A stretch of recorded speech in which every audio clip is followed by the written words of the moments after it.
Hey, Salim, I'm Mulder. I'm happy to see you. Watch till the end because I have 8 ways of having and developing a positive attitude. So, what are they? Now, let's get started. First, you hear it a lot, and I say it again. Surround yourself with positive people because they like their jobs, they have great ideas, they're interested and motivated in lots of things besides work, and they have good emotional intelligence and communication skills as well. Positive people will help you to handle a difficult situation, a stressful situation, in a more constructive way. And positive people are more likely to share information, offer help, and make suggestions. Don't spend too much time with negative people, trying to change them, solving their problems, because you cannot change them unless they change themselves. As I said in my previous video, complainers are toxic people too.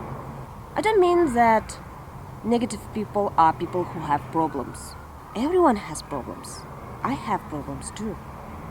But these toxic people tend to wallow in their problems and don't want to solve them at all. They just complain and complain, and you listen to their complaints endlessly. Make a choice. 2. Use positive language. Don't swear or use bad language as it is a professional environment. Try to give a constructive feedback without criticizing your colleagues or being rude. If you have problems with something that your colleagues have done, have a conversation with them in a constructive way without being rude but still being direct, somewhere private. Instead of using "you always get into trouble," "you always make problems," "you always bother me," use "I feel we can handle the situation this way, that way, or we can solve this problem this way, that way. What are your options? How do you think? Why this happened? So "I feel" is softer and friendlier. 3. Stay away from gossip. I can't stand gossip, especially in the workplace, because gossip can destroy good teamwork. If you get into the situation in which the team members gossip about their colleagues, about their personal problems, like "I think she's divorced, that's why she looks unhappy," or "my boss doesn't like him as he's lazy." Anyway, if you find yourself in this situation, act as a listener without providing any input, or turn deaf ear. Okay, I understand it's hard to avoid these situations, any gossip. If you don't gossip behind the backs of your colleagues and co-workers, you will be treated with respect and loyalty. 4. Be encouraging and empathetic. It means being kind and helpful to your colleagues. If you maintain a positive relationship with your colleagues, you'll start to make friends in the workplace. Professional environment will be friendlier for you.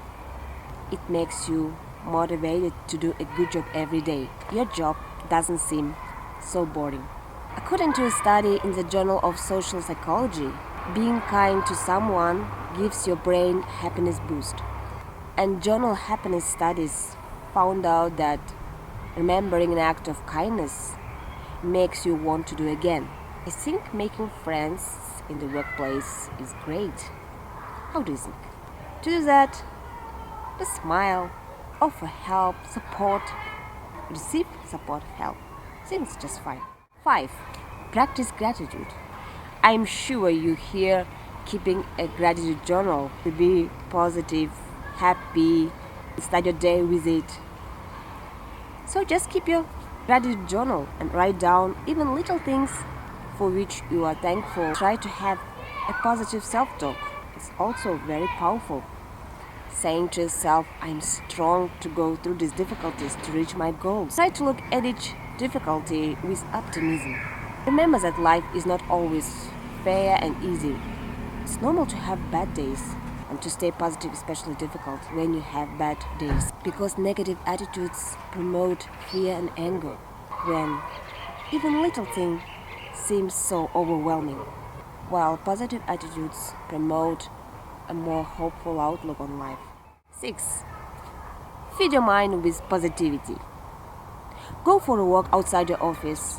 Have a cup of coffee during your breaks. Listen to uplifting music, even sad music. Through Jay Shetty podcast, he has wonderful interviews about life, love, relationships, business, success, failures, and mental health, of course.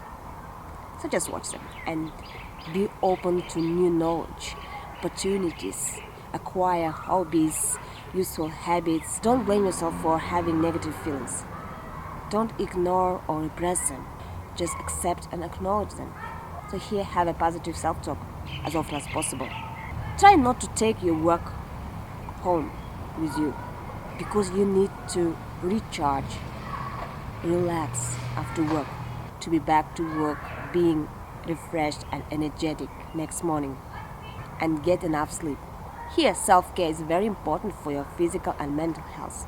And don't forget to spend quality time with your friends and family to get positivity.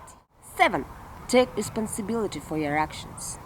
If you don't do it, you can destroy professional atmosphere in the office. If your colleague or supervisor gives a constructive feedback, don't get defensive and proud to be mistaken and wrong. Everyone makes mistakes. Just accept them because making mistakes is a part of being human. Make mistakes, okay? Work on them. Every mistake is a learning opportunity. So take this opportunity skillfully. And last one. 8. Think about your career goals and dreams. Don't forget about them. When you take on new projects and responsibility, remember your career goals and dreams. Have a personal statement mission. What is it? So a personal statement mission is about your likes and dislikes about work. What motivates you? What doesn't motivate you?